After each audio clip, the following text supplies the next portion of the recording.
justement, nous voulons être lavés dans le sang de l'agneau. Nous voulons être purifiés. Nous voulons être sanctifiés. Nous voulons être vivifiés. Nous voulons être régénérés. C'est pour cela que l'Église doit être en ordre. L'ordre doit être rétabli dans l'assemblée locale. Qu'est-ce que ça veut dire? Nous ne sommes pas des adorateurs de Baal. Nous ne sommes pas des adorateurs de Baal. Mais nous adorons le même Dieu que Élie. Pour que Dieu puisse exaucer Élie, Élie devait remettre de l'ordre dans l'adoration. Les 12 pierres devaient être en ordre, remis. Donc, l'assemblée locale, l'ordre doit être mise en toutes choses. Afin que Dieu lui-même, lorsqu'il entre dans l'église, lorsqu'il s'assied dans l'église, il dit, oui, je me sens bien. Parce que l'ordre est de mise. Que le Seigneur nous bénisse. Aujourd'hui, j'aimerais que nous puissions voir les 7 phrases que le Seigneur a eu à dire quand il était sur la croix à Golgotha. C'est important. Lorsqu'il était en train d'être crucifié à Golgotha, qu'est-ce qu'il a dit? Il a prononcé 7 phrases. J'aimerais que nous puissions les voir ensemble et après cela, nous allons prier par la grâce de Dieu. Prenons nos Bibles, allons dans Luc au chapitre 23. Qu'est-ce qu'il a dit premièrement? La première phrase, c'est dans Luc chapitre 23. Dans le livre de Luc au chapitre 23, commençons à partir du verset 34. Luc 23, 34. Par la grâce de Dieu. Luc au chapitre 23 et au verset 34. La première phrase que le Seigneur Jésus-Christ a eu à prononcer, c'est « Père, pardonne-leur, car ils ne savent pas ce qu'ils font. » Voyez? Le pardon. Asseyons-nous. Le pardon. C'est la première phrase qu'il a eu à prononcer lorsqu'il a été crucifié à Golgotha. Il dit, Père, pardonne-leur, parce qu'ils ne savent pas ce qu'ils font. Et souvent, nous aussi, nous ne savons pas ce que nous faisons. Nous ne savons pas ce que nous entreprenons. Nous ne comprenons même pas nos agissements quelquefois. Vous comprenez, frère? Il s'adressait à ses bourreaux, à ceux qui étaient en train de le crucifier, qui étaient en train de se moquer de lui, qui le raillaient. Il dit, pardonne-le parce qu'il se moque de moi. Il croit être juste dans ce qu'ils sont. Mais en fait, ils ne savent pas qu'ils sont en train de se condamner eux-mêmes. Vous voyez? C'est pour ça que nous aussi, de la même façon qu'il a pardonné, il le dit. Pardonnez aussi à ceux qui vous offensent. C'est important. Hein? C'est important. Parce qu'il a été le premier à pardonner à ses bourreaux. Et qu'est-ce qu'ils lui ont fait? Permettez que je ne revienne pas sur les détails. Oh frère, aimons le pardon. C'est quoi le pardon? C'est de ça qu'il s'agit. C'est que quand le diable, parce que c'est de ça qu'il s'agit, quand le diable va te remémorer ce qu'un frère t'a dit ou ce qu'un frère t'a fait, dis Seigneur, donne-moi d'oublier. Je ne vais plus me souvenir de tout le mal qu'on a eu à me faire.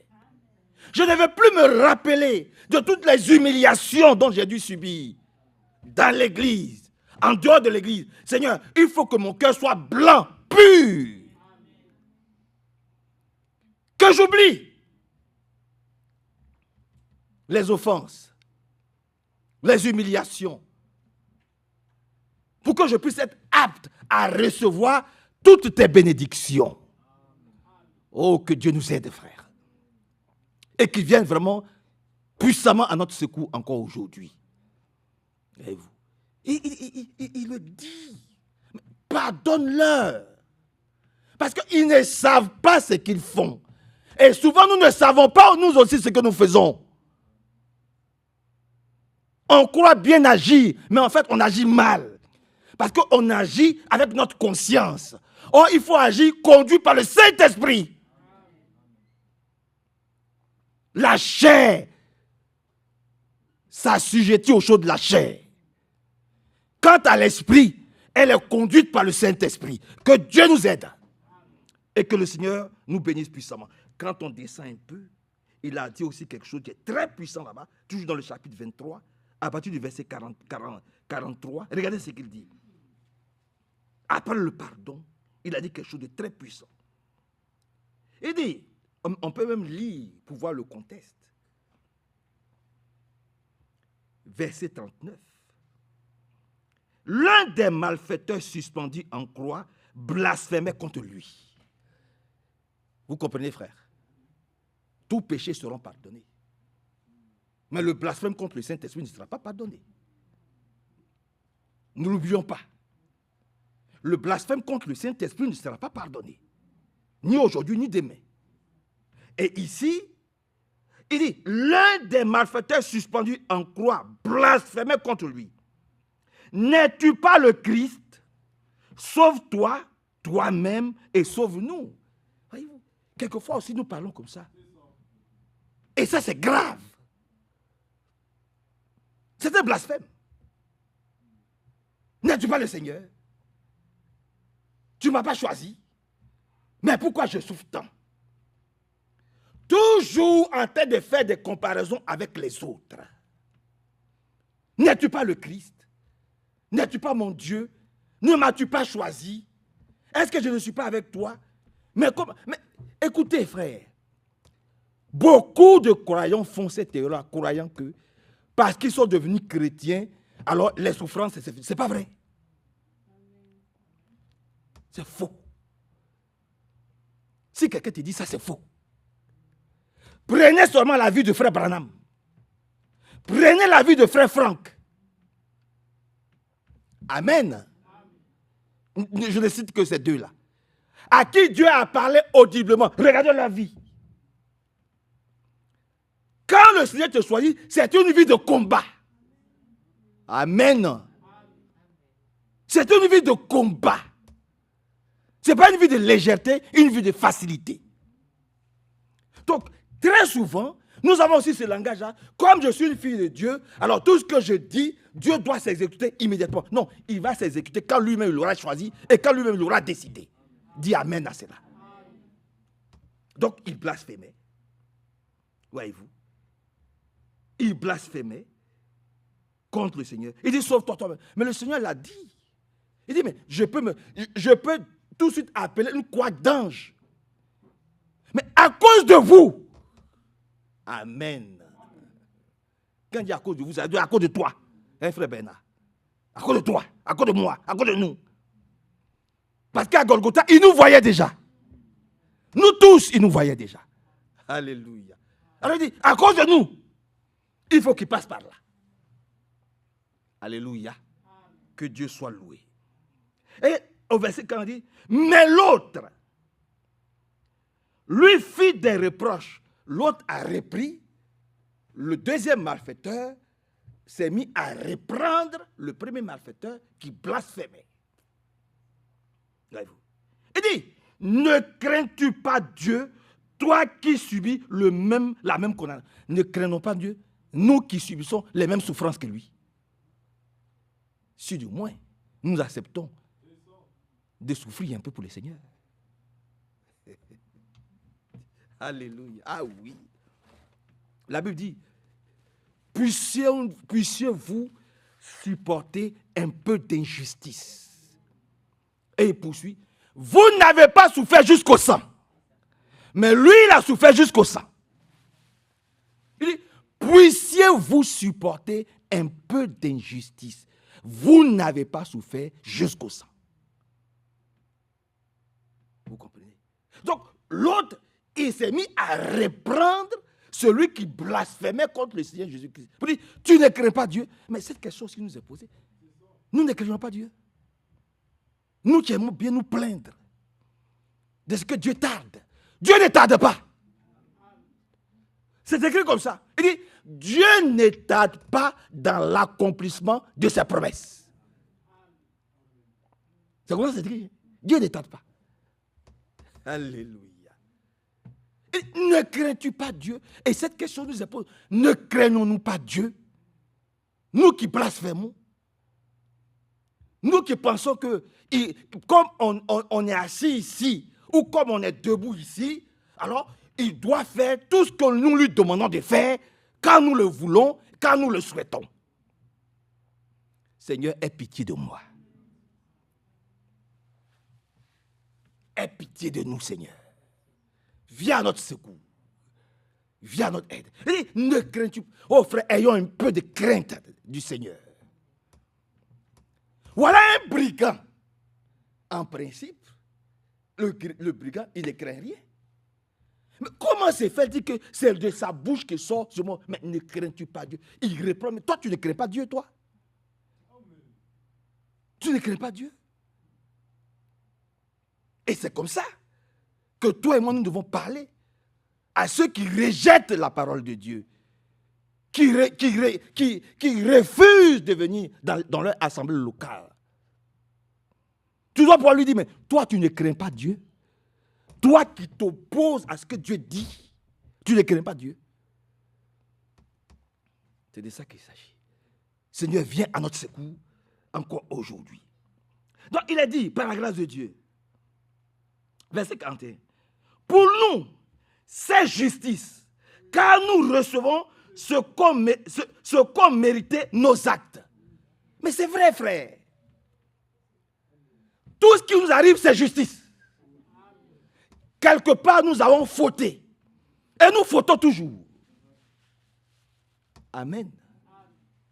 Alléluia. C'est pour ça que nous disons chaque fois, quand tu sors de chez toi, il faut savoir où tu vas.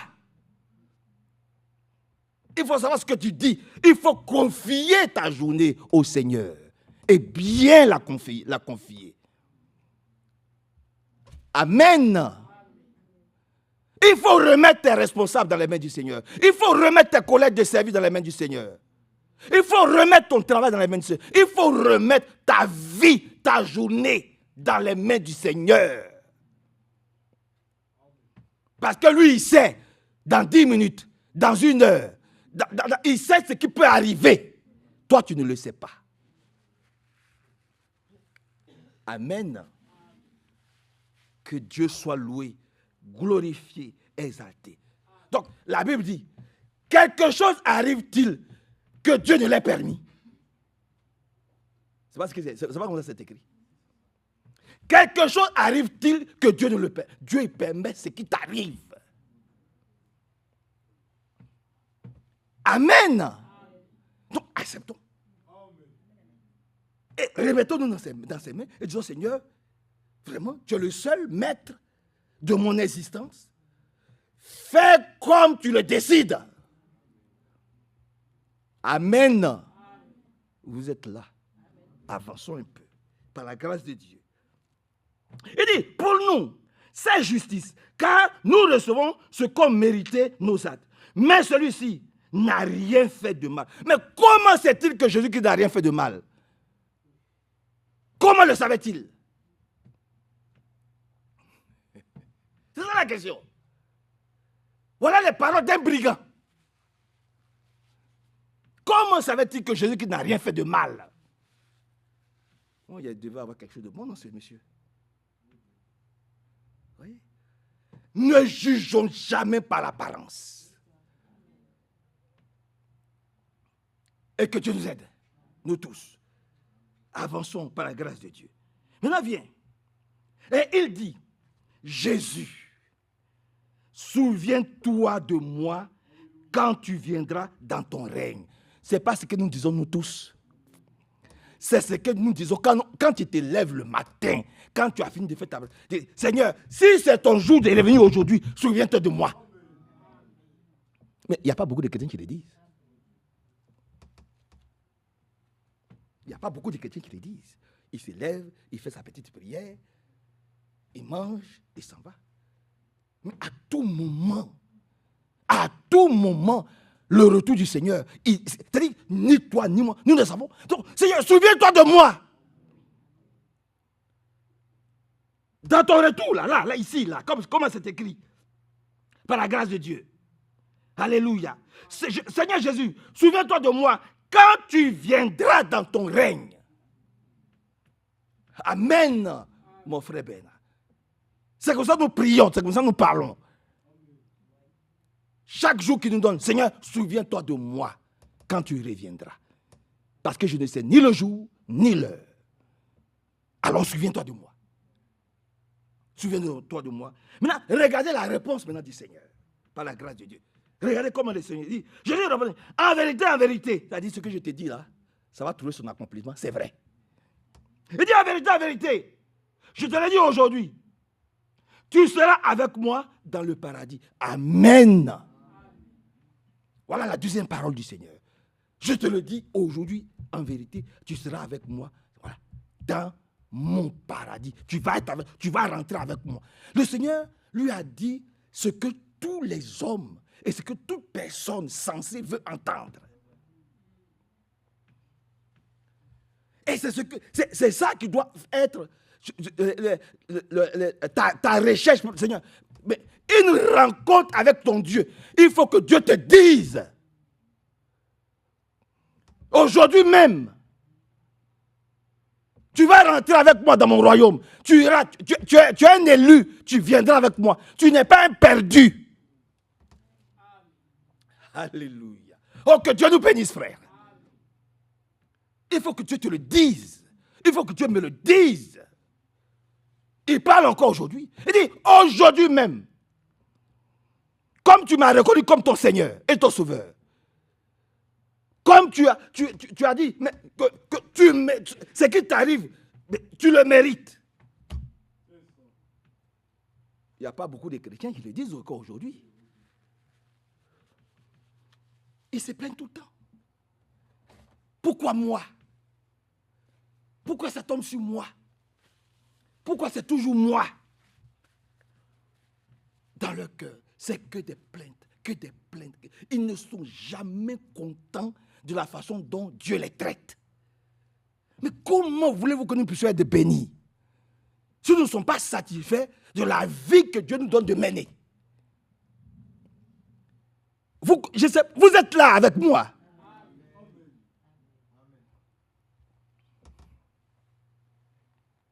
Que Dieu nous aide. Hein? Il y avait des gens là, ils étaient vêtus. Oh, permettez que je ne le lise pas. Sinon, nous n'allons pas finir. Sœur Evelyne, ils étaient vêtus de peau de brebis. Ils se cachaient dans les cavernes. Ils n'avaient rien à manger, rien à boire. Ils avaient un seul logis, un seul but. C'est de voir celui qu'ils ont rencontré un jour. On les décrit dans l'hébreu. On parle de l'hébreu. Amen. Dans les cavernes. Etc., etc. Vous comprenez, frère? Mais que le Seigneur vienne en notre aide, nous aussi. Aimons la vie que Dieu nous donne de vivre maintenant. Surtout, ne soyons pas satisfaits de nos propres œuvres. Disons toujours, Seigneur, il faut que tu continues à me transformer. Il faut que tu continues à m'améliorer. Il faut que je diminue et que tu croisses en moi, Seigneur. Je ne suis pas satisfait de moi-même. Ma chair ne doit pas dominer sur moi. Mais je ne me plaindrai jamais de la vie que je mène. C'est ainsi que tu vas être heureuse. C'est ainsi que tu vas être heureux. Et c'est comme ça que tu peux grandir. Mais si tu passes tout ton temps à te plaindre, il dit, ce qui m'arrive là, moi le brigand là, je le mérite. Je mérite d'être crucifié. Il n'y a pas beaucoup de gens qui parlent comme ça. Ils vont tuer, ils vont violer. Ils vont faire tout ce que vous pouvez imaginer. Ils ont un avocat qui va dire, oh, il est fou, il n'a rien fait. Il va trouver des gens pour le défendre. Amen. Mais lui, il reconnaît que ce qui lui a entré de lui, il le mérite. Seigneur, montre-moi mes failles. Montre-moi mes erreurs. Corrige-moi, redresse-moi, restaure-moi. Sois au contrôle de ma vie. Pour qu'en toute chose, je puisse te plaire. C'est cela qui peut nous amener au paradis. Allons, la troisième parole, allons dans Jean. Rentrons dans Jean au chapitre 19. Permettez-moi d'avancer un peu, sinon on ne va pas finir. Dans le livre de Jean au chapitre 19. Regardez ce qu'il dit ici. C'est le Seigneur Jésus qui parle. Et là, nous sommes à Golgotha. Jean 19, pour aller vite, il dit, bon, commençons à partir du verset 25. Il dit, verset 25, 19, 25. Près de la croix de Jésus se tenaient sa mère et la sœur de sa mère, Marie, femme de Clopas, et Marie-Madeleine. Jésus, voyant sa mère, et debout auprès d'elle, le disciple qu'il aimait, donc l'apôtre Jean, dit à sa mère, femme, voici ton fils. Amen. Femme, voici ton fils. Et puis il dit, après verset 27, puis il dit aux disciples qu'il aimait, voici ta mère. Et dès cette heure-là, le disciple l'a pris chez lui. Le disciple a pris Marie, mère du Seigneur Jésus, chez lui. Parce que Jésus a dit, voici, femme, voici ton fils. Amen. Il a regardé Marie et il a dit, femme, voici ton fils. Et puis il dit aussi à l'apôtre Jean, voici ta mère. Donc, nous sommes, pour nous dire, nous, pour être bref, nous sommes une famille. Voilà. Nous sommes une famille. Nous formons un bloc. Nous formons un corps. Et le Seigneur Jésus qui seul est la tête. Frères et sœurs, nous sommes une famille. Amen. Ça s'appelle, je n'ai pas besoin de rentrer dans les détails, ça s'appelle la famille spirituelle. Nous sommes nés de Dieu. Dans 1 Jean chapitre 3, il dit, regardez quel amour le Père a manifesté pour nous, en sorte que nous puissions être appelés les fils du grand Dieu vivant. Nous sommes les fils du grand Dieu vivant. Donc, nous formons une famille. Il a dit simplement, femme, voilà ton fils. Fils, voilà ta mère. À partir de ce moment-là, Marie vivait chez l'apôtre Jean. Il faut que Dieu nous aide aussi à apprendre à nous visiter. Et ça, c'est moi le premier. Je l'ai dit avec mon frère Hervé. Que Dieu nous aide à exercer l'hospitalité. Que Dieu nous aide à partager des moments. La Bible dit, ils étaient ensemble chaque jour. Quand on dit chaque jour, c'est du lundi au dimanche. Dans le même lieu. Amen. Et ailleurs, il est écrit, ils étaient ils étaient d'une même âme et d'un même cœur. Oh, on peut le lire. Amen. Ils étaient d'un même cœur, c'est-à-dire leur cœur, c'est comme si, c'est-à-dire tellement ils étaient un. Alléluia, oui, c'est vrai. Ils s'aimaient. Ils s'aimaient. Ils se fréquentaient. Ils se visitaient. Ils savaient qu'ils étaient une famille. Alléluia. La Bible dit, ils partageaient tout en commun. À tel enseigne qu'on ne savait même pas qui était indigent dans l'église. On ne savait pas qui était indigent dans l'église. Il y en a qui vendaient leur terrain. Il y en a qui vendaient leurs biens. Et puis ils faisaient en sorte que toute la chose puisse être répartie de façon équitable. Mais comment ne voulez-vous pas que le Saint-Esprit puisse descendre au milieu de mes frères et sœurs? Comment ne voulez-vous pas que Dieu ne puisse pas les visiter? Mais ce sont des choses qui doivent revenir dans l'église. Amen. Il va arriver un moment où, alléluia, nous serons tellement acculés par l'adversaire que nous allons être poussés à... Il faut que nous puissions commencer à pratiquer la Bible. On dit les actes des apôtres. Mais il y a beaucoup de gens qui n'aiment pas qu'on les visite. Vous comprenez, frère?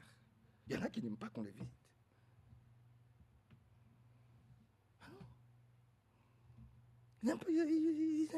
Leur porte reste toujours fermée. Même pour venir à l'assemblée, c'est difficile. Oui. Dieu te bénisse, Dieu vous bénisse, Dieu vous bénisse, et puis hop, on est parti. Mais nous devons prier les uns pour les autres. Nous devons nous confier les uns les autres. C'est-à-dire que s'il n'y a pas de confiance, la Bible dit, l'amour ne soupçonne pas. Amen. L'amour ne soupçonne pas. Mais s'il n'y a pas de confiance, s'il n'y a pas, je dirais, de fraternité dans le corps de Christ, il y a un problème. Même un problème sérieux. Alléluia. Alléluia. Que le Seigneur vienne à notre aide, afin que l'Église comprenne que dans cette fin des temps-là, nous devons faire en sorte de nous voir le plus régulièrement possible. Amen. Parce que nos cœurs sont retournés à ceux de nos pères apostoliques. La façon dont ils vivaient dans les actes des apôtres, c'est exactement comme ça que nous devons vivre. Et ça, le frère Hervé et moi, nous allons nous atteler à ce que ces choses-là reviennent dans l'Église. Que tout puisse être restauré. Amen. Amen. Et que son nom soit glorifié et exalté. Dans Matthieu chapitre 27, il a dit quelque chose encore là-bas. Et là, la 4e phrase. Vous êtes avec moi? On peut lire un peu. La 4e phrase, il a dit ici, dans Matthieu chapitre 27. Dans le livre de Matthieu, je vais trouver Matthieu chapitre 27, à partir du verset 46, pour aller vite. Il dit, on peut prendre à partir du verset 46. Matthieu 27, 46. Et vers la 9e heure, Jésus s'écria d'une voix forte, Eli, Eli, lama sabachthani.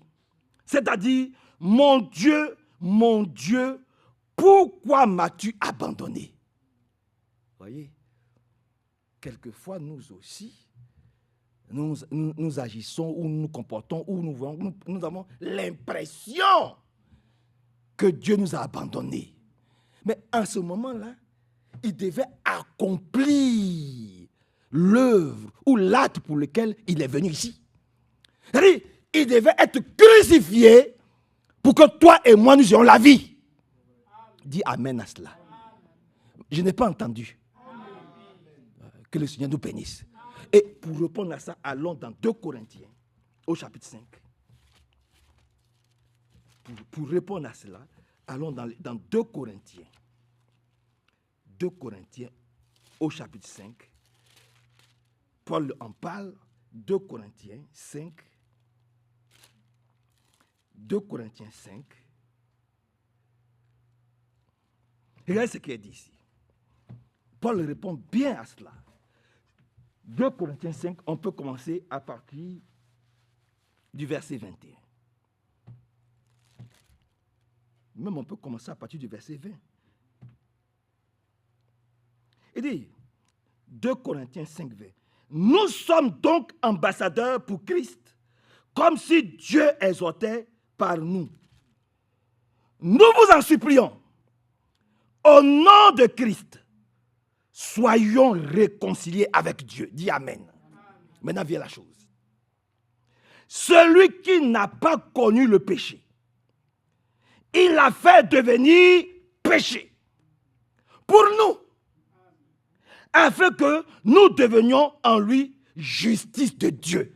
Celui qui n'a pas connu le péché, il l'a fait péché. C'est Pascal, à cause de toi, à cause de moi. Voilà, merci Seigneur. Un seul pas. On peut dire merci Seigneur. Il n'a pas connu le péché. Mais à cause de nous, Dieu l'a fait pécher. Pour que nous puissions recevoir la justice justement de Dieu. Donc, il était abandonné à cause de nous. Il était livré à ses bourreaux à cause de nous. C'est à cause de nous qu'on l'a frappé, fouetté, insulté, craché sur lui, baladé dans les rues, humilié comme pas possible. Lui qui n'a commis aucun péché, frère Jérôme. Il n'a rien fait. Et le brigand à la croix, le brigand là, il a reconnu que ce Jésus-là, il n'a pas commis de péché. Lui, il n'a rien fait. Tu ne crains pas Dieu qui n'a rien fait. Ce Jésus, il n'a rien fait. Et il subit le même sort que nous. Tu n'as pas de crainte, tu ne peux pas le craindre. Quelqu'un moi, tu ne le crains pas. Amen. Et on a dit, Jésus, souviens-toi de moi. Quand tu regardes ton royaume, là, au ciel, souviens-toi de moi. Il dit, mais aujourd'hui même, quelqu'un qui reconnaît ses faiblesses, quelqu'un qui reconnaît ses péchés, quelqu'un qui reconnaît qu'il ne mérite rien, qui n'est rien, qui ne sait rien. Celui-là a la crainte de Dieu. Mais pourtant, c'était un brigand. C'était un brigand. Mais il craignait Dieu.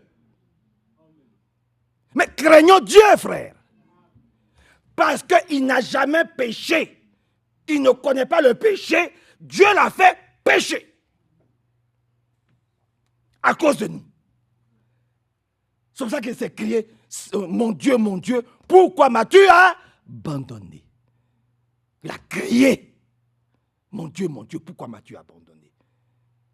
Parce qu'en ce moment-là, il était devenu péché pour nous. Et il devait passer par ces moments difficiles, dans la chair. Alléluia. Que Dieu nous bénisse. Et qu'il permette que nous puissions nous souvenir de toutes ces phrases importantes qu'il a eu à prononcer à cause de nous et pour nous quand il était à Golgotha. Que Dieu nous bénisse puissamment. Allons dans Jean chapitre 19. Permettez-moi de me dépêcher. Il est presque 17h et il fait chaud. Dans le livre de Jean au chapitre 19, il a dit aussi quelque chose qui est important pour toi et moi. Jean 19. Je pourrais rester dans Luc. Jean chapitre 19, à partir du verset 28, il a dit ceci. Après cela, Jésus qui savait que déjà tout était achevé, dit enfin que l'Écriture, verset 28, je reprends. Après cela, Jésus qui savait que déjà tout était achevé, dit, afin que l'Écriture soit accomplie. J'ai soif. Alléluia. Amen. J'ai soif. Allons dans Matthieu. Allons dans le livre de Matthieu, au chapitre 5. Vous aimez lire la parole de Dieu? Allons dans le livre de Matthieu, au chapitre 5. Verset 6, pour pouvoir comprendre cela. Matthieu 5, 6. Heureux ceux qui ont faim et soif de justice, car ils seront rassasiés. Amen. Heureux ceux qui ont faim et soif de la parole de Dieu. On a encore soif. Parce que c'est ça la question.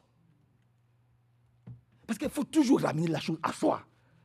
Est-ce que réellement nous avons encore faim? Est-ce que, on dit heureux, heureuse aussi. Oui. Heureuse la servante de Dieu qui a encore faim, qui a encore soif, de dire, là, je n'ai pas encore atteint le but. Amen. Je ne suis pas encore parfaite. Oh, qu'est-ce que j'ai encore des manquements. Oh, je ne suis pas encore parfait. Oh, qu'est-ce que j'ai des lacunes. Qu'est-ce que j'ai des faiblesses. Seigneur, j'ai encore faim. J'ai encore soif. Seigneur, corrige-moi. Redresse-moi. Transforme-moi. Vivifie-moi. Régénère-moi. Crée en moi un cœur pur. Renouvelle en moi un esprit bien disposé. Disposé à te suivre. Disposé à t'écouter. Disposé à faire ta volonté. Disposé à te croire. Quand bien même ma chair veut rejeter la parole. Quand bien même ma chair est assoupie. Comme mon âme est soif de toi. Parce que très souvent, notre chair est fatiguée. La parole de Dieu ne nous dit plus rien. Ah ouh. Le sommeil, la lourdeur, la léthargie spirituelle, ça s'appelle. Oui. Je m'adresse aux esprits. La léthargie spirituelle, la lourdeur, le sommeil. C'est-à-dire, le cœur est devenu fermé. On n'est plus sensible à ce quand Dieu parle. Ça ne crée pas en nous cette sensation de vie. Il n'y a pas de résurrection de l'esprit. Ça ne crée pas un réveil. Et ça, frère Franck le dit souvent. Il n'y a pas de réveil. La parole de Dieu ne réveille plus personne. Ils écoutent, mais ça ne leur dit rien. Parce que ce n'est pas sensationnel. Il n'y a pas beaucoup d'émotions. Voilà. Parce que l'homme se sent éveillé et réveillé quand il y a beaucoup d'émotions. Il aime les paroles émotives.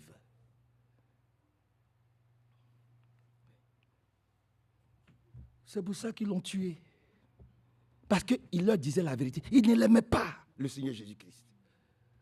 Parce qu'il ne leur disait pas des choses émotives. Il ne leur disait pas des choses qui pouvaient leur plaire. Non, ne nous réveille pas. Laisse-nous dans notre sommeil. Laisse-nous tels que nous sommes. Nous sommes des croyants. Dieu, il sait ce qu'il fait avec nous. Mais justement, il te parle ce soir. Alléluia. Il ne va jamais te parler comme toi tu veux. Avec qui tu veux. C'est pas comme ça, il va pas agir comme ça. Il va te dire les choses avec quelqu'un en qui même, tu n'as même pas, tu n'as même pas de considération. Ah, c'est un grand Dieu. Ce Jésus-là, il n'avait rien pour attirer le regard. Il a dit, toi, on t'a vu ici. Hein. On connaît ta maman, on connaît ton papa, on connaît tes frères. Tu as été menuisier ici. Un matin, on t'a vu 1 an, 10 ans, 15 ans, 20 ans. À 30 ans, tu te lèves, tu dis, toi, tu es Dieu. Arrête. Arrête ça. On connaît ta vie ici. Ce n'est pas toi qui as fait ça. Ici, tu ne te rappelles pas, il y a 10 ans, tu étais comme ça. Il y a 15 ans, tu étais comme ça. Et un matin comme ça, à peine tu as 30 ans, mais tu n'as rien à faire. Va continuer à être menuisier. Donc, ils l'ont rabaissé. Ils l'ont minimisé. Et puis après, ils voient qu'il fait des miracles. Il dit, bon, il n'y a rien à manger à la maison. Bon, venons, allons. Allons prendre un peu de pain et de poisson. Non? On ne le suivait que parce qu'il pouvait guérir et il pouvait apporter. Voilà. Non, c'est un Dieu de miracles. Mais nous ne sommes pas ici ce soir pour que les miracles. Nous nous préparons à l'enlèvement. Je n'ai pas entendu ton amen. Nous nous préparons pour l'enlèvement qui est imminent. C'est pour cela que le diable nous alourdit. C'est pour ça qu'il y a du sommeil dans nos yeux. Je ne dis pas, vous ne tombez pas, hein, c'est pas ce que j'ai dit. Hein. Je m'adresse au mauvais esprit. C'est pour ça qu'il y a le sommeil dans nos yeux. C'est pour ça que nous ne pouvons plus ouvrir la Bible. C'est ça qu'il s'agit. Ah oui. Mon Dieu, pourquoi m'as-tu abandonné? Nous pouvons le dire aussi. Seigneur, ne nous abandonne pas. Mon Dieu, ne m'abandonne pas. Donne-moi encore un réveil spirituel puissant. Que je sois réveillé, éveillé. Que je ne sois pas alourdi par la léthargie spirituelle, par la lourdeur, par la fatigue, par le sommeil. Et que cet après-midi, je puisse recevoir au moins quelque chose de toi.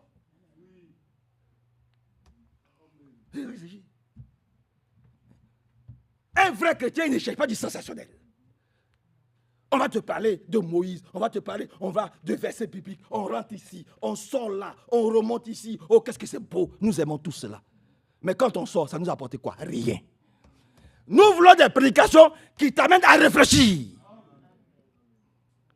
qui t'amènent à te remettre en cause, à dire, est-ce que je suis prêt aujourd'hui même? Si le Seigneur revient, est-ce que je suis prêt? Je prends une prédication qui me dit, frère Manassé, tu n'es pas encore prêt, remets-toi en cause. Prépare-toi à la rencontre de ton Dieu. Qu'on vienne me raconter l'histoire de la parole de Dieu. Seigneur, aide-nous, nous tous, et que Dieu nous bénisse. Alléluia. Alléluia. Avançons un peu par la grâce de Dieu. Donc nous avons lu le 5e. Le 6e, c'est toujours dans Jean, chapitre 19. Allons au verset 30. Descendons un peu au verset 30. Il a dit aussi quelque chose, par la grâce de Dieu. Il dit, quand il eut pris le vinaigre, Jésus dit, tout est accompli. Est-ce que tout est accompli pour nous aussi? Parce qu'en principe, tout doit être accompli. C'est une réalité. Hein? Comment? Parce que nous devons être possédés par le Saint-Esprit qui va nous conduire dans toute la vérité. Pour cela, premièrement, repentance. Dis Amen au Seigneur. Repentance, frères et sœurs. J'ai fini. Repentance. Seigneur, je me répands. Le brigand à la croix, il s'est repenti. Il a dit, moi, ce qui m'arrive là, je le mérite. Je le mérite. Et toi et moi, nous devons être capables de dire, Seigneur, tout ce qui nous arrive, nous le méritons. Je ne me plaindrai jamais de ce que Dieu fait. Je le mérite. Maintenant, Seigneur, puisque c'est arrivé, corrige toi-même. Par ta grâce, corrige, redresse, arrange. Fais en sorte que je puisse sortir grandi de cette situation dans laquelle moi-même je me suis plongé. Au nom de Jésus-Christ de Nazareth. C'est de ça qu'il s'agit. Amen. Alléluia. Que le Seigneur nous aide beaucoup. Tout est accompli. Donc, nous pouvons le dire, ma sœur Pascal, ma sœur Rachel, nous pouvons le dire que pour nous aussi, Jésus-Christ, il a tout accompli. Ah, c'est une réalité. Hein?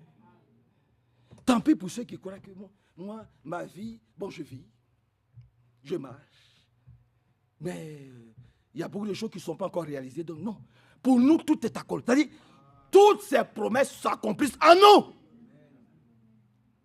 Maintenant, nous allons les recevoir autant que lui-même il a fixé. Oh, ton amen est faible. Dis encore amen à Dieu. Et que Dieu nous bénisse. Alléluia. Alléluia. C'est de ça qu'il s'agit. Vous voyez, c'est de ça qu'il s'agit. Tout est accompli. À Golgotha, là, il a tout accompli. Permettez que je n'entre pas dans les détails. Quand on dit tout est accompli, c'est tout est accompli. Tout est achevé. Ma guérison. Alléluia. Ma foi. Ma santé.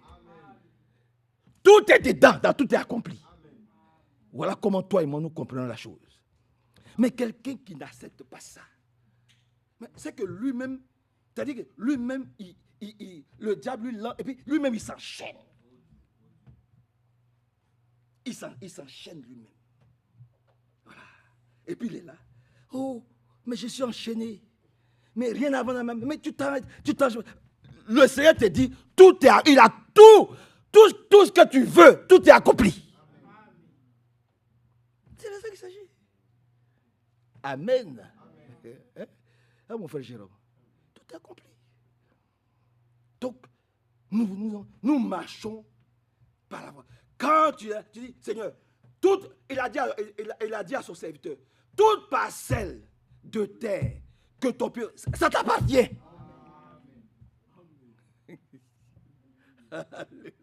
Oui. Il dit, quand tu marches, là, chaque fois que tu avances, et puis Israël, là, ils ont compris ça.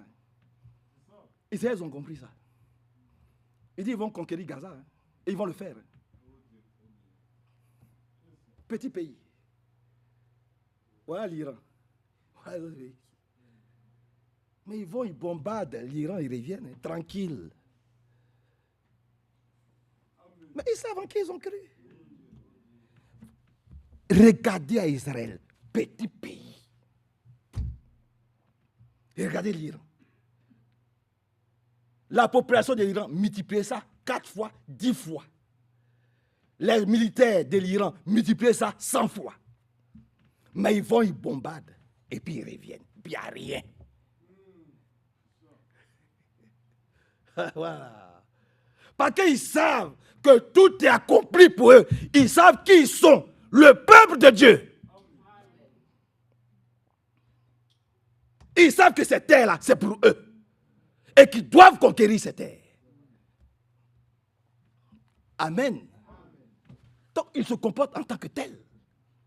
Ils ne se victimisent pas. Ce n'est pas des défaitistes. Ils croient Dieu. Et ils prennent Dieu au mot. Ce qui est pour moi est pour moi. Toutes les promesses que tu as faites, tout est accompli. Il faut maintenant que je prenne possession de ce que tu m'as donné. Mais attention, ne faisons pas comme Sarah et Abraham, son mari. Je vous l'ai déjà dit ici. Quand ça tarde, attends-la.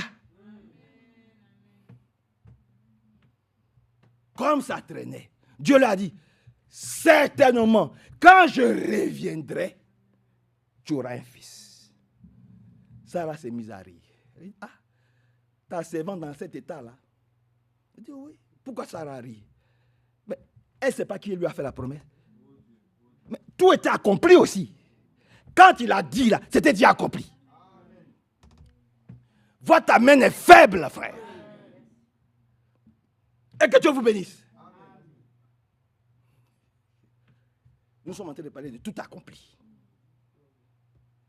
Quand Dieu a parlé là, tout était déjà accompli en Abraham et en Sarah. Parce qu'il a dit. Donc, tout était déjà accompli. Et maintenant, il devait attendre le jour d'entrer en possession de cette promesse-là, de ce tout accompli-là. Il devait attendre. Et puis est venue une nouvelle prédication. On ne sait pas d'où elle est sortie. Ah, peut-être que ce que Dieu a dit là, on doit sortir de l'assemblée, on doit libérer, on ne sait pas d'où cette prédication est venue. L'homme de Dieu a suivi cela dans sa faiblesse. Pour dire que nous sommes tous faibles. Vous me permettez que je ne parle pas aussi. Frère Branham aussi, combien de fois Dieu lui a parlé? Voyez. Donc, dans sa faiblesse, il a écouté ça. Il a suivi cela. Il a oublié que tout était déjà accompli. Et qu'il fallait qu'il attende l'heure, le jour et le moment d'entrer dans ce que Dieu a dit. Elle dit, la nouvelle prédication, c'est que, bon, voilà, peut-être que nous n'avons pas bien compris la prédication. n'avons pas bien compris la prédication. Donc, voilà, vu mon âge, vu toi aussi ton âge, bon, toi tu peux. Donc, va avec ma servante, et puis, elle va accoucher sur mes genoux. Comme ça, cette tradition-là, la tradition, c'est que dans nos coutumes, dans nos traditions, dans nos us et coutumes, hein, il faut qu'elle naisse sur mes genoux. Comme ça, dès que l'enfant va naître sur mes genoux, je vais considérer que l'enfant est pour moi. Donc, ils sont sortis. De tout est accompli, ils sont sortis. Ils sont allés faire leurs choses. Mais ils en ont payé le prix. Et nous en payons le prix jusqu'aujourd'hui.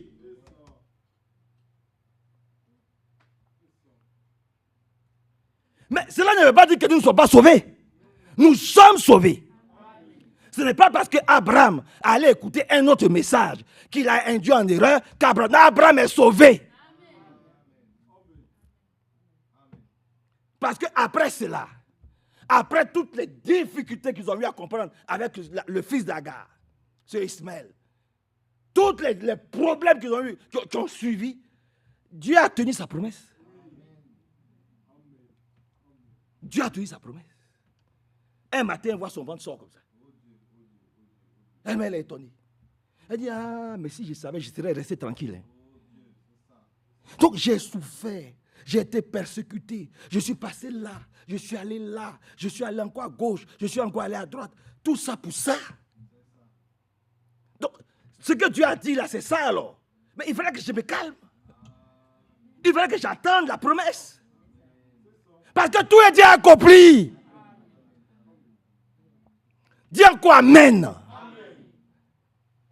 Parce que tout est déjà accompli, il fallait que j'attende. Voilà ça maintenant. Ça sort. 9e mois, elle accouche. Voilà un Isaac. Maintenant, le faux message va combattre le vrai message. Comme nous le voyons aujourd'hui. Parce que les faux, ils font beaucoup de bruit. Ouais, il dit ça, mais qu'est-ce que... Frère Branham a dit quoi? Il dit ça, mais frère Branham a dit quoi? Il dit ça, mais frère a dit quoi? Vous voyez? Frère Branham a dit quoi? Frère Branham a dit, frère Branham a dit, frère Branham a dit, frère Branham a dit, frère Branham a dit.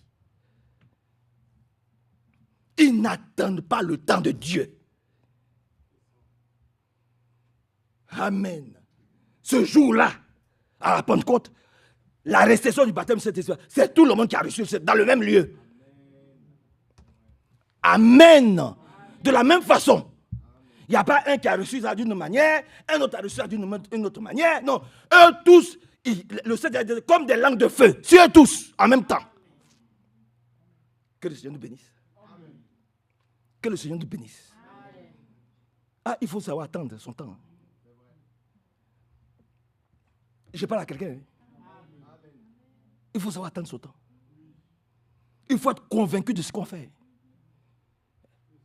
Ah oui. Il y a un faux message est venu. Ça les a tous embrouillés. Un grand homme de Dieu est tombé dans le panneau. À son corps défendant, il a dû chasser son propre fils et sa mère. Agar. Mais c'est son fils. Regardez le chaos que ça crée jusqu'aujourd'hui. Vous n'avez qu'à regarder dans nos quartiers comment leurs descendants se comportent. Regardez. La Bible dit l'âne sauvage. Et regardez comment ça se comporte aujourd'hui. Permettez que je n'entre pas dans les détails. Que le Seigneur nous aide. Votre amène est faible. Et que Dieu nous bénisse nous tous. Vous comprenez? Alléluia. Gloire et honneur lui soient rendus. Oui, tout est accompli. Pour toi, pour moi, pour nous tous. Tout est accompli. Maintenant, comme Ève et Abraham, nous attendons patiemment d'entrer en possession de toutes les promesses, de toutes les bénédictions, de tout ce que Dieu nous a donné. Mais chaque chose en son temps, dans la patience, dans la persévérance, dans la prière. Alléluia. Et surtout, avec une ferme conviction que ce que Dieu a dit, il le fait. Ce que Dieu a dit, il le fait, frère. Ah oui, oui, il le fait. Il ne se dédie jamais. Il n'a pas dit, bon, comme vous ne m'avez pas écouté, monsieur Abraham, madame Ève, vous ne m'avez pas écouté, donc, Sarah, c'est ça. Amen, alléluia. Il y en a qui suivent. Que Dieu vous bénisse. Ils suivent. Très bien. Monsieur Abraham, madame Sarah, comme vous ne m'avez pas écouté, donc, contentez-vous de celui-là. Non. Monsieur Adam et madame Ève, comme vous ne m'avez pas écouté, eh bien vous allez voir. Contentez-vous de Caïn. Non. Non. Alléluia. Il a encore donné une descendance à Adam. Oh, dis amen à cela. Voyez-vous, que Dieu nous aide et que son beau nom soit exalté, glorifié et très élevé. Allons dans Luc 23. Dans le livre de Luc 23, nous allons terminer, nous allons prier. Est-ce que vous voulez qu'on prie un peu? Dans le livre de Luc, au chapitre 23. Luc 23. Alléluia. Luc chapitre 23, on peut lire à partir du verset 46. Il dit, Jésus s'écria d'une voix forte, Père, je remets mon esprit en tes mains. Nous devons tous remettre notre esprit dans les mains du Seigneur. Je vous le dis, je vous le dis avec le plus grand sérieux. Notre esprit doit être remis à l'esprit du Seigneur. Pour que notre âme puisse être fortifiée. Je l'ai déjà dit ici. Amen. Seigneur, je te remets mon esprit. Il faut que mon esprit soit fortifié. Il faut que ton esprit domine mon esprit. Pour que mon âme soit gagnée à toi. La chair ne sert à rien. La chair ne sert de rien. C'est l'esprit qui capte tout. Quand ton esprit est éveillé, quand ta chair veut dormir, ton esprit dit non, ne dors pas, ne sois pas fatigué. Amen. Dis amen. Oui, dis amen à cela. C'est important. Parce que c'est le diable qui nous alourdit. C'est le diable qui veut nous affaiblir. C'est le diable qui ne veut pas que nous recevions quelque chose encore ce soir. Oh, que Dieu nous réveille. Que Dieu réveille notre esprit. Alléluia. Seigneur, je remets mon esprit entre tes mains. Je dois mourir à Christ. Amen. Afin que Christ vive en moi. Et que nous ne formons qu'un seul. Que Dieu nous bénisse puissamment. Frères et sœurs, je vous le dis avec le plus grand sérieux. Le prophète Branham est parti à la maison il y a plus de 50 ans. Amen. Quand il était là, il nous disait souvent que le retour du Seigneur Jésus-Christ est imminent. Le Seigneur n'a pas permis qu'il puisse vivre l'enlèvement. Il est rentré à la maison. L'homme à qui la distribution de la nourriture au temps convenable a été confiée, je vous le disais, le mercredi. Quand le Seigneur Jésus-Christ parlait, il disait, quel est le serviteur? Il voyait frère Franck devant lui. C'est pour ça qu'il a apparu plusieurs fois au frère Franck. C'est pour ça que je ne comprends pas ceux qui critiquent le frère Franck. Dites-nous, vous qui les critiquez, et puis des enfants. Hein. Ce sont des enfants. Hein. Certains, mais je suis plus âgé qu'eux. Vous qui critiquez frère Franck, Dieu vous a audiblement parlé combien de fois? Aujourd'hui, là, vous pouvez vous lever pour aller en Arabie Saoudite. Vous pouvez vous lever pour aller au Koweït. Vous pouvez aller prêcher. Aujourd'hui, on a des frères au Qatar. On a des frères au Koweït. On a des frères au Liban. On a des frères en Israël. Vous pouvez vous lever pour dire, voilà mon ministère, je suis pasteur. Je suis apôtre. Tu peux te lever aujourd'hui, comme frère Franck se lève, pour aller en Arabie Saoudite pour dire tu as prêché à ces personnes-là.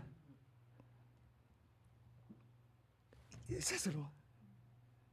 Voilà un homme que Dieu a suscité au milieu de nous, qui a pu aller prêcher dans le monde entier. Tu peux aller au Laos. Tu peux aller il est allé au Laos. Tu peux aller au Japon. Tu peux aller en Chine, prêcher aux Chinois. Des enfants. Ils sont là, dans leur petite maison, dans leur petite assemblée, et ils le critiquent. Ils ne le connaissaient même pas. S'ils connaissaient vraiment Frère Branham, ils auraient connu Frère Franck. Je vous le dis. S'ils connaissaient vraiment Frère Branham, ils auraient connu Frère Franck. Ils l'auraient respecté. Ils l'auraient respecté. Nous avons du respect pour tous les hommes de Dieu. Nous les respectons. Qui qu'il soit. Quel que soit. Il est un homme de Dieu, nous le respectons. Du message, nous le respectons. Alors, si tu veux travailler avec nous, respecte aussi ceux à qui Dieu a parlé audiblement. C'est aussi simple que ça. Tu as parlé plus de 30 fois audiblement à son serviteur. Il a parlé à Frère Branham, il a parlé à Frère Franck. Il a dit, je t'enverrai de ville en ville. L'homme est parti de ville en ville. Tu peux faire ça? Dieu t'a-t-il parlé audiblement? Dieu t'a-t-il dit, mon serviteur, mon serviteur. Aujourd'hui, je t'établis berger. Voici ce que tu dois prêcher. Alors, nous avons du respect pour ce que Dieu fait dans le corps de Christ. Nous avons du respect. Nous respectons tout le monde. Mais nous demandons aussi à tout le monde de respecter tous les ministères. À commencer par le ministère du serviteur fidèle et prudent. Nous n'adorons pas les morts. Nous n'adorons pas Frère Franck. Nous n'adorons pas Frère Branham. Alléluia. Oh, dis amen à ça.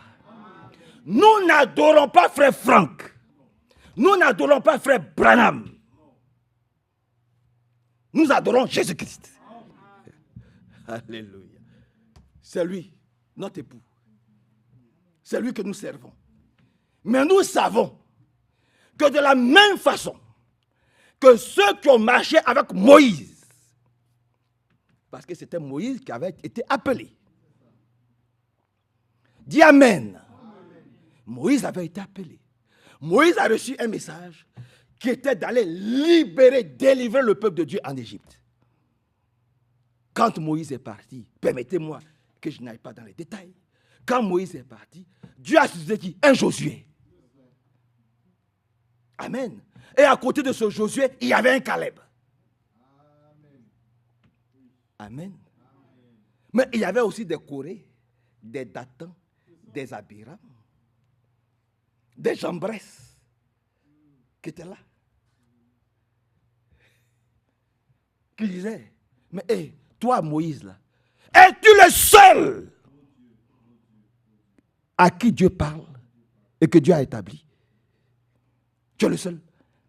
Nous aussi, nous sommes des anciens d'Israël. Nous aussi, nous avons un message que Dieu nous a donné et que nous pouvons aussi dire. Arrête Moïse, toi et ton frère Aaron. Maintenant arrêtez. Et puis des anciens ont suivi. Ils étaient près de 250 qui ont suivi.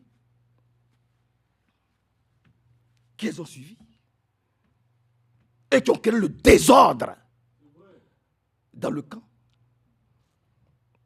Il y avait aussi des Akans qui ont créé encore de désordre aussi dans le camp, qui voulaient faire leurs choses. Mais il y avait un que Dieu avait appelé. Il s'appelle Moïse. Alléluia. Il y avait un que Dieu avait appelé. Il s'appelle Josué.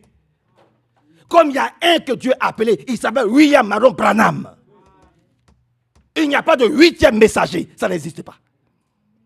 Et nous recevons tout le message dans son entièreté du prophète, sans rien rejeter. Tout ce que le prophète a prêché, c'est, je dis oui et amen. Et tout ce que frère Franck a prêché, j'ai dit oui et amen.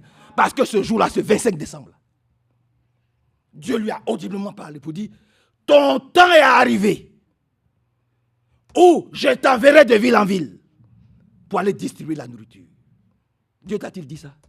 Va au Japon, tu vois, on va voir si quelqu'un va te recevoir. Lève-toi, prends ta Bible, va au Japon, va au Laos, va en Indonésie, va en Malaisie, va en Syrie, va en Arménie.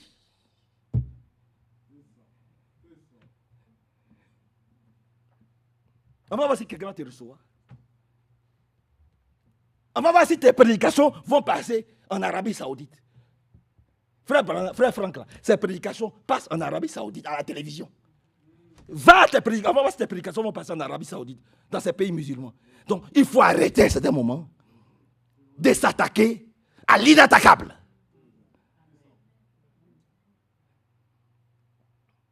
Redescendons sur terre. Soyons humbles, frères. Acceptons ce que Dieu fait aujourd'hui. Aujourd'hui, l'homme de Dieu est parti à la maison. Il est rentré dans la gloire. C'est autour des domestiques. Et l'ordre va être mis dans l'assemblée locale par la grâce de Dieu. Nous comptons sur lui. Que Dieu nous bénisse. Alors écoutons Dieu nous parler. Soyons tranquilles dans notre marche. Tout est accompli pour nous. Que Dieu nous bénisse. Prions ensemble, si vous le désirez un peu.